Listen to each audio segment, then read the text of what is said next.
జపహోమ నియమముల్ స్నాన సంధ్యలును తపముసల్పుటలు తీర్థమునకే గుటలు నుపనయన వ్రతాద్యుపవాస విధులు. విపరీతమైన కర్మము లాయరుకాత నిపుడు జయగానము చపలమగును జేసమిపుడు జయగా మనమెప్పుడు దూతుముగాన కపటము వారి మాట. విపరీతమైన కర్మము లాయరుకాత నిపుడు జయగానము. జై నిజ గురుభ్యో నమః. జై అమలాంబ సమేత అనుభవానంద రాజయోగేంద్ర ప్రభుస్వాముల వారి దివ్య చరణారవిందములకు ద్వాదశి వందనములు సమర్పించుకొనుచు శ్రీ గురు బాలరామస్వాముల వారిచే విరచితమైన ఆవరణ విక్షేప రూపశక్తిద్వయ నిరాసకంపైన శుద్ధ నిగుణతత్వ పదార్థ దరువుల ఎందు ఈరోజు మనం 73వ ద్విపదార్థం మతాల లక్షణాల గురించి తెలియజేస్తూ ఉన్నారు. దీనికి మునుపు ఎరుక వేరైతే క్రియలు కూడా ఎరుకే చేయాలి, దేహం ఎందుకు చేస్తుంది అన్నారు. ఈ ద్విపదార్థంలో అన్ని దేహం చేస్తూ ఉన్నది, కానీ ఎరుక ఏది ఆచరించడం లేదు.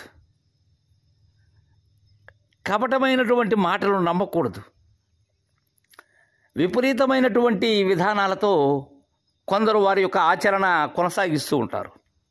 ఎలాంటి శిష్య జపహోమ నియమముల్ స్నాన సంధ్యలను జపహోమ నియమముల్ స్నాన సంధ్యలును తపముసల్పుటలు తీర్థమునకే గుటలు నుపనైన వ్రతాజ్యుపవాస విధులు. కొందరు జపాలు అంటే ఈ మంత్రావృత్తి వేదాధ్యయనం అనబడేటువంటి జపాలు చేస్తూ ఉంటారు. కొందరు హోమాలు, ఈ దేవయజ్ఞం అంటే అగ్ని యందు వేల్చటం అనబడేటువంటి ఆ హోమ క్రతువులు చేస్తూ ఉంటారు. కొందరు నియమములు, కొన్ని పద్ధతులు, వీటిలో పంచ నియమాలు అని ఉన్నాయి. శౌచము, సంతోషము, ఈ తపస్సు, స్వాధ్యాయము, ఈశ్వర ప్రధానం అనబడేటువంటివి, ఈశ్వర ప్రణిధానం. ఇంకా ఆత్మ సంయమ నియమాలు అని ఉన్నాయి. ఇవేంటంటే తపస్సు, ఈ సంతోషము, అస్తిక్యము, దానము, దేవపూజ, సత్శాస్త్ర శ్రవణం, లజ్జ, బుద్ధి, జపము అనబడేటువంటిది. ఇవి కాకుండా యాజ్ఞవల్క్య స్మృతి నియమాలు కొన్ని ఉన్నాయి. ఈ స్నానము, మౌనము, ఉపవాసము, అలానే ఈజ్య, స్వాధ్యాయము, స్త్రీ విముఖత, గురు శుశ్రూష, శౌచము, అక్రోధం, దానశీలత అనబడేటువంటివి. ఈ పద్ధతుల్లో ఉంటారు కొందరు. ఇంకా స్నాన సంధ్యలను, ఈ స్నానం, ఈ స్నానాల్లో స్నానం అంటే ఎక్కడైనా మునగటం, ఇవి పంచవిధ స్నానాలు అని చెప్తారు. ఈ ఒకటి వచ్చి ఆగ్నేయ స్నానం అంటారు, అంటే విభూతి స్నానం అని, విభూతితో స్నానం చేయటం. రెండోది వారుణం, జలములో స్నానం చేయటం. ఇక మూడవది బ్రాహ్మము, మంత్రములను ఉచ్చరిస్తూ దర్భలతో జలాన్ని మాధ్యమం చేసుకోవటం. ఇక వాయువ్యం, సాయం సమయంలో గోధూళిని తలపై పడేటట్లుగా చేసుకోవటం. ఇక దివ్యము అనబడేటువంటి 5వ స్నానం, ఎండలో వాన కురిసే సమయంలో అందులో శరీరాన్ని తడుపుకొనటం. ఇవే కాకుండా స్నానాల్లో మరలా దశవిధ స్నానాలు అని ఉన్నాయి. అంటే ఈ ఆగ్నేయం, వారుణం, బ్రాహ్మం, వాయువ్యం, చావగాహనం, కంఠస్నానం, కట్టి స్నానం, కాపిలం, మంత్రమానసే అనబడేటువంటిది. ఇవి ఇక సంధ్యలు. సంధ్య అంటే ప్రొద్దు పొడుచుటకు ముందు 5 గడియల వరకు, ప్రొద్దు కృంకిన వెనుక 3 గడియల వరకు ఉండే కాలాన్ని సంధ్య అంటారు. ఆ సంధ్యలలో జరిపేటువంటి స్నానాలు. ఇక తపము, ఈ చాంద్రాయణాది పుణ్యకర్మలను ఆచరించటం.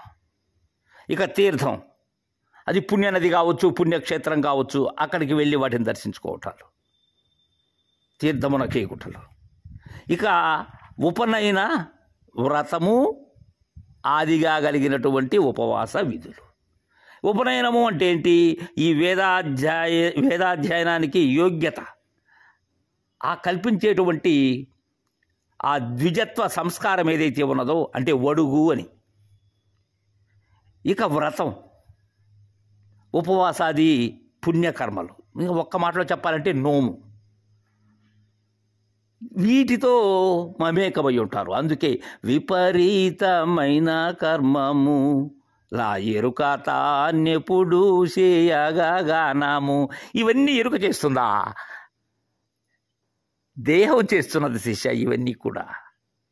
అయితే వేరా కాదు, అవి రెండూ ఒకదానికొకటి అనుసంధానింపబడి అలా చేస్తూ ఉన్నాయే కానీ అవి వేరు కాదు. కానీ ఆచరిస్తున్నది ఏది? దేహం. ఈ విపరీతమైన కర్మము ఆ ఎరుక తాన్యెప్పుడు చేయగానాము. చపలముగాను దేహమిప్పుడు చేయగా మన మెప్పుడు జూతుముగాన కపటము వారి మాట. కాబట్టి వారి మాట కపటమైన మాట అన్నాయన. ఇవన్నీ కూడా చపలంగా ఈ దేహమే చేస్తూ ఉన్నది. ఇవన్నీ ఈ జపాలు, హోమాలు, నియమాలు, స్నానాలు, సంధ్యాలు, తపాలు, తీర్థాలు, ఉపనయనాలు, వ్రతాలు, ఉపవాస విధులు ఇవన్నీ చేస్తున్నది ఏది? ఈ దేహమే. ఎప్పుడు మనం ఆ విధంగా చూస్తూ ఉన్నాం. కాబట్టి కపటమైనటువంటిది వారి మాట. కాబట్టి ఆ మతాల యొక్క జోలికి పోకు.